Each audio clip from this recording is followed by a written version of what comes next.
Le DAF Fresh Morning, c'est 104.5 tonnes de bonne humeur. Tous les matins sur Urban FM. La meilleure radio de la capitale. La meilleure radio de la capitale. Sur les 104.5 Urban FM, la station Urban On avec Mosley. Mosley, bonjour. Bonjour DAF Fresh, bonjour tout le monde. Tu as la grippe, Ouais, depuis hier, je suis un peu attaqué par la grippe. Je crois que c'est mon tour. D'ailleurs, c'est la raison pour laquelle ce matin je porte un masque pour éviter Quoi le test. Non, je n'ai rien dit. Hein. Tu peux être sûr, je ne reviens pas de Chine, moi. Donc, ça va. Je n'ai rien dit, monsieur Mosley. Je sais que tu n'as rien dit. Alors, on va parler de quoi ce matin? Alors, en termes d'actualité, on va revenir sur les différentes sorties des acteurs politiques le 31 décembre dernier. Vous savez que c'est souvent la journée consacrée à la présentation de vœux par le chef de l'État au Gabonais. C'est un discours solennel que le chef de l'État prononce. Mais également, depuis un certain nombre d'années, depuis pratiquement 2016, de nombreux acteurs politiques aussi ont choisi de pouvoir s'inscrire dans la logique de, je ne sais pas si on va dire de défiance, mais pour rappeler aux Gabonais leur ambition de pouvoir plus ou moins être des acteurs majeurs au niveau de la politique nationale. C'est le cas, par exemple, de Jean Ping, qui, depuis 2017, n'a de cesse de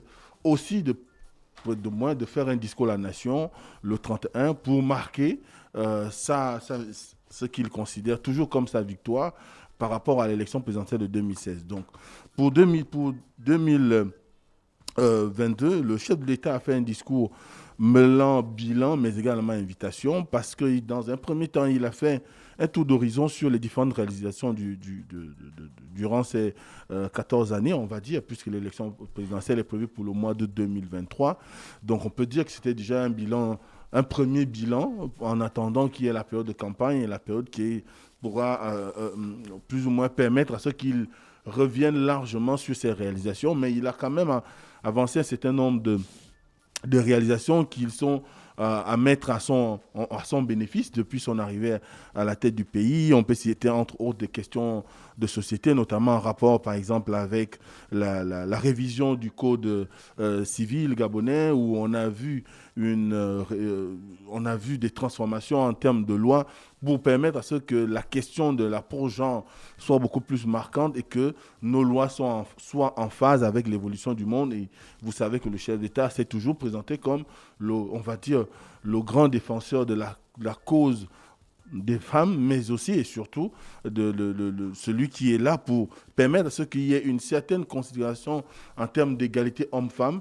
Et c'est tout ce qu'on peut lire aujourd'hui dans ce qui concerne le corpus juridique gabonais qui continue à s'améliorer pour permettre à ce qu'il y ait une meilleure considération de la place de la femme au sein de notre société sur le plan juridique. C'est vrai, beaucoup diront que beaucoup de ces lois-là étaient déjà tombées en désuétude, mais ce qui est sûr, c'est que ça existait. Par exemple, la question si on parle du divorce, si on parle de la question en rapport avec l'adultère, ces questions-là, parfois on se disait, du moins on avait oublié qu'il y avait une loi qui existait qui disait que, par exemple, pour pouvoir incriminer un homme ou une femme par rapport à un adultère, il fallait les prendre au fait dans le lit conjugal.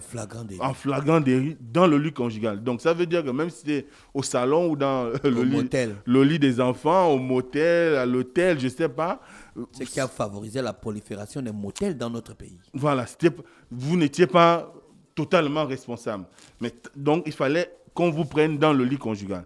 Donc aujourd'hui, il y a ces évolutions qui ont été marquées. Ensuite, il y a les questions en rapport avec par exemple, l'économie, où on a largement parlé, ou du moins il est revenu sur les avantages aujourd'hui de la transformation, de la mise en place de différents foyers industriels. Il a parlé de la zone économique de Nkok aujourd'hui, qui est un modèle en ce qui concerne les politiques économiques au niveau même du continent, puisque beaucoup de pays viennent chez nous pour s'en inspirer, et ce qui sous-entend que c'est un bon exemple en termes de partenariat public-privé. Et il a annoncé les différentes autres zones économiques économiques qui sont en train de se créer un peu partout, par exemple à Lambaréné ou encore à Franceville. Vous avez aussi les ZAP, les zones agricoles prioritaires, qui sont également en train d'être mises en place. Il y a certaines qui ont déjà été mises en place dans la province de l'Est, dans la zone de Kougouleu et consorts. Donc ça veut dire qu'il y a aujourd'hui une ambition pour lui de pouvoir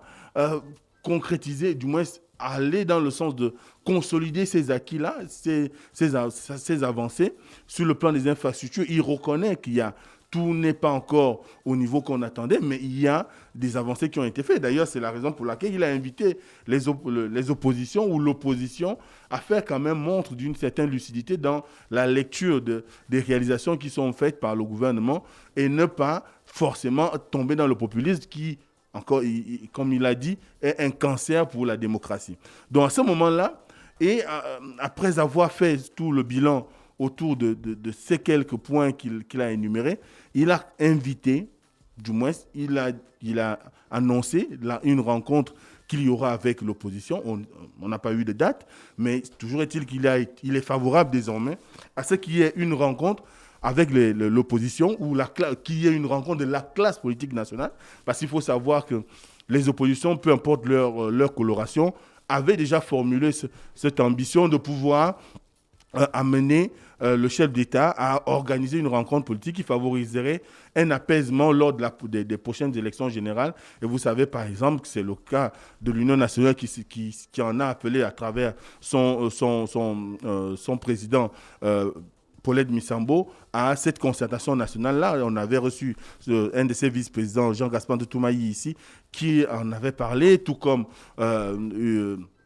Madame Koumba, qui avait également évoqué le fait que c'était au chef de l'État de convoquer une assise nationale qui permettrait à tous les acteurs politiques de se retrouver. Et dernièrement, il y a eu la création d'une nouvelle coalition au sein de l'opposition qui, elle aussi, dirigée par Thierry Dargendieu Kombila, a adressé une correspondance au chef de l'État pour l'inviter à organiser des assises nationales permettant à tous les acteurs politiques de débattre des questions de l'heure, des questions du moment qui sont en rapport avec l'organisation des élections présidentielles, législatives et locales à venir, parce qu'il s'agira pour l'année 2023 de pouvoir s'inscrire comme l'année peut-être de tous les avantages ou de tous les dangers, parce que la manière dont seront organisées les élections en 2023 traduira le cap qui va suivre au lendemain de ces élections-là, comment le Gabon sera.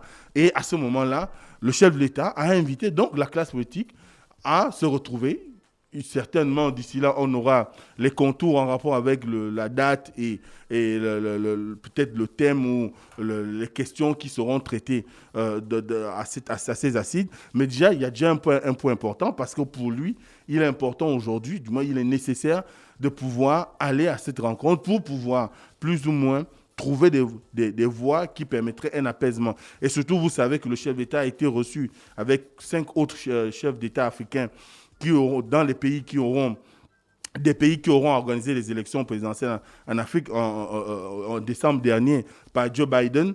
Et l'objectif pour lui, c'était de solliciter auprès de ses homologues africains l'organisation des élections transparentes et apaisées. Et de ce qui a été dit, tous ont promis, du moins, ont fait savoir à Joe Biden que leur intention n'était autre que de pouvoir aller à des élections crédibles, parce que l'ambition aujourd'hui, c'est qu'on ne soit plus amené à des situations comme celles qu'on a connues en 2016, avec une période post-électorale assez difficile, compliquée, et qui a même valu la convocation d'un dialogue national, le dialogue politique d'Angondje, et qui, jusqu'à aujourd'hui, continue à alimenter le clivage qu'on connaît aujourd'hui au sein de la société gabonaise. Et c'est la raison d'ailleurs, peut-être, de l'allocution de Jean Ping, qui a encore invité les Gabonais à reprendre individuellement, à reprendre vie individuellement et collectivement, mais surtout à mettre un terme à la gestion qui est celle de l'État aujourd'hui, parce que pour Jean Ping, la situation de gestion de l'État est catastrophique, et que pour 2023, les Gabonais doivent se mettre en rang serré pour pouvoir aller, du moins à nouveau, peut-être confirmer, ou selon les termes qui sont les siens, pour pouvoir désormais mettre un terme à l'imposture qui est à la tête de l'État et faire en sorte que le pays puisse s'engager sur une nouvelle dynamique. Et c'est tout le sens aussi de l'intervention de Barreau Chambrier, par exemple, qui lui également a invité les Gabonais pour se mettre en ordre de bataille pour 2023, parce que le Gabon, pourtant riche, bien sur le plan des richesses minières, du moins des richesses du sol et du sous-sol, mais se retrouve quand même avec un pays qui est mal gouverné. La malgouvernance aujourd'hui, pour lui, c'est le cancer de notre pays. Et donc, toutes ces idées-là qui sont vendues par on va dire, tous les acteurs majeurs de la politique nationale sont de nature à appeler les Gabonais à s'inscrire dans une logique de reconstruction du pays. Est-ce que c'est les assises pour lesquelles le chef de l'État a accepté l'organisation vont être le moyen par lequel on va arriver à des élections apaisées? Je n'en sais rien, mais toujours est-il qu'aujourd'hui, l'opposition est clairement en branle. Du moins, l'opposition est engagée pleinement à pouvoir mettre en musique son idée, du moins ses idées, les idées d'un climat politique apaisé à l'issue des élections générales qui auront en 2023. D'ailleurs, hier, un certain nombre de regroupements ont paraphé un document comme là, pour indiquer qu'ils sont peut-être partants pour l'organisation de cette rencontre, mais avec un certain nombre d'idées qui seront les leurs et qu'ils auront à défendre de façon collégiale durant ces assises-là. Donc, on verra ce que ça va donner, mais ce qu'il faut retenir aujourd'hui, c'est que la classe politique va aller à une rencontre avant l'élection présidentielle et que cette rencontre doit permettre de créer un environnement propice à la paix, à la stabilité et pourquoi pas assurer le développement réel du pays à la suite des élections présidentielles de 2023. Merci Mosley avec nous ce matin sur les 104.5 Urban FM, la station urbaine dans Luda Fresh Morning, le réveil matinal, le pilote de la capitale sur la pilote de la capitale. Merci à tous les auditeurs qui étaient avec nous ce matin. On se retrouve demain lorsqu'il sera exactement 7h pour le mode old school du réveil matinal, le pilote de la capitale sur la radio. La pilote de la capitale, voici l'horoscope des auditeurs. Le Da Fresh Morning, c'est 104.5 tonnes de bonne humeur.